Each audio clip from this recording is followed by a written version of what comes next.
Cathay अगरबत्ती जलाहूँ Barman Cathay फटाका। अगर कैथे अगरबत्ती जलाहूँ बरमन कैथे फटाका। राजकुमार ला माया दे बेटा का हो जाही वो घाटा। हर दीवाना ला माया दे बेटा गोरी का हो जाही वो घाटा। रानी हल्लो बाय बाय टाटा गोरी कई थच बाय बाय टाटा। रानी हल्लो बाय बाय टाटा गोरी कई थच बाय बाय टाटा। अगर कैथे अगरबत्ती जलाहूँ बरमन कैथे फटाका। अगर कैथे अगरबत्ती जलाहूँ बरमन कैथे फटाका। राजकुमार ला माया दे बेटा का हो जाही वो घाटा। हर दीवाना ला माया दे बेटा टूरी का हो जाही वो घाटा। रानी हल्लो बाय बाय टाटा गोरी कई थच बाय बाय टाटा। रानी हल्लो बाय बाय टाटा गोरी कई थच बाय बाय टाटा।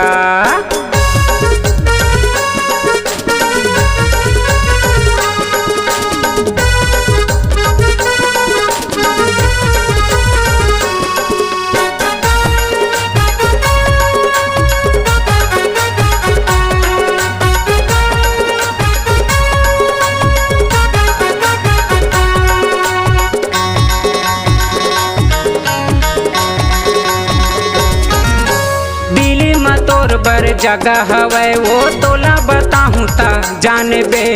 दिल्ली में तोर बर जगह हवै वो तोला बताहूँ ता जाने बे। दिया बारेला पर ही का तभे वो तैहा माने बे। दिया बारेला पर ही का तभे वो तैहा माने बे।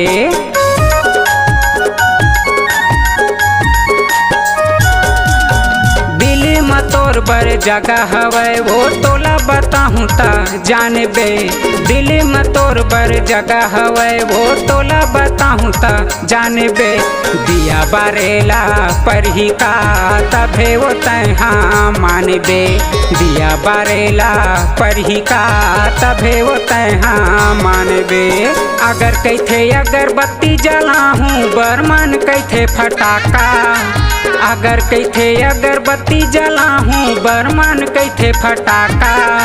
राजकुमार ला माया दे बेटा का हो जाही वो घाटा। हर दीवाना ला माया दे बेटा टूरी का हो जाही वो घाटा। रानी हल्लो बाय बाय टाटा गोरी कई थच बाय बाय टाटा। रानी हल्लो बाय बाय टाटा गोरी कई थच बाय बाय टाटा।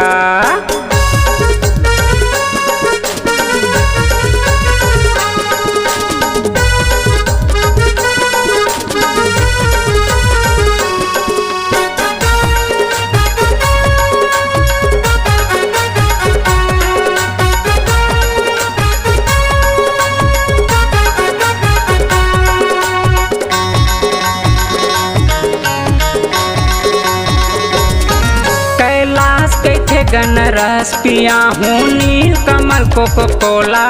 कैलाश कैथे गन जूस पिया हूँ नील कमल कोको कोला।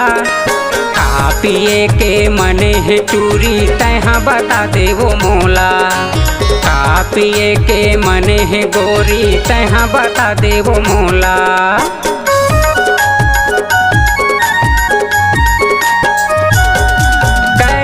कैथे गन जूस पिया हूँ नील कमल कोको कोला। कैलाश कैथे गन जूस पिया हूँ नील कमल कोको कोला। खा पिए के मने है गोरी तैहा बता दे वो मोला। खा पिए के मने है टूरी तैहा बता दे वो मोला। अगर कैथे अगरबत्ती जलाहूँ बरमन कैथे फटाका। अगर कैथे अगरबत्ती जलाहूँ बरमन कैथे फटाका। राजकुमार ला माया दे बेटा का हो जाही वो घाटा। हर दीवाना ला माया दे बेटा टूरी का हो जाही वो घाटा। रानी हल्लो बाय बाय टाटा गोरी कई थच बाय बाय टाटा। रानी हल्लो बाय बाय टाटा गोरी कई थच बाय बाय टाटा। अगर कैथे अगरबत्ती जलाहूँ बरमन कैथे फटाका। अगर कैथे अगरबत्ती जलाहूँ बरमन कैथे फटाका। राजकुमार ला माया देबे ता का हो जाही वो घाटा। हर दीवाना ला माया देबे त टूरी का हो जाही वो घाटा। रानी हल्लो बाय बाय टाटा, गोरी कैथच बाय बाय टाटा। रानी हल्लो बाय बाय टाटा, गोरी कैथच बाय बाय टाटा। रानी हल्लो बाय बाय टाटा, गोरी कैथच बाय बाय टाटा। गोरी हल्लो बाय बाय टाटा, रानी कैथच बाय बाय टाटा।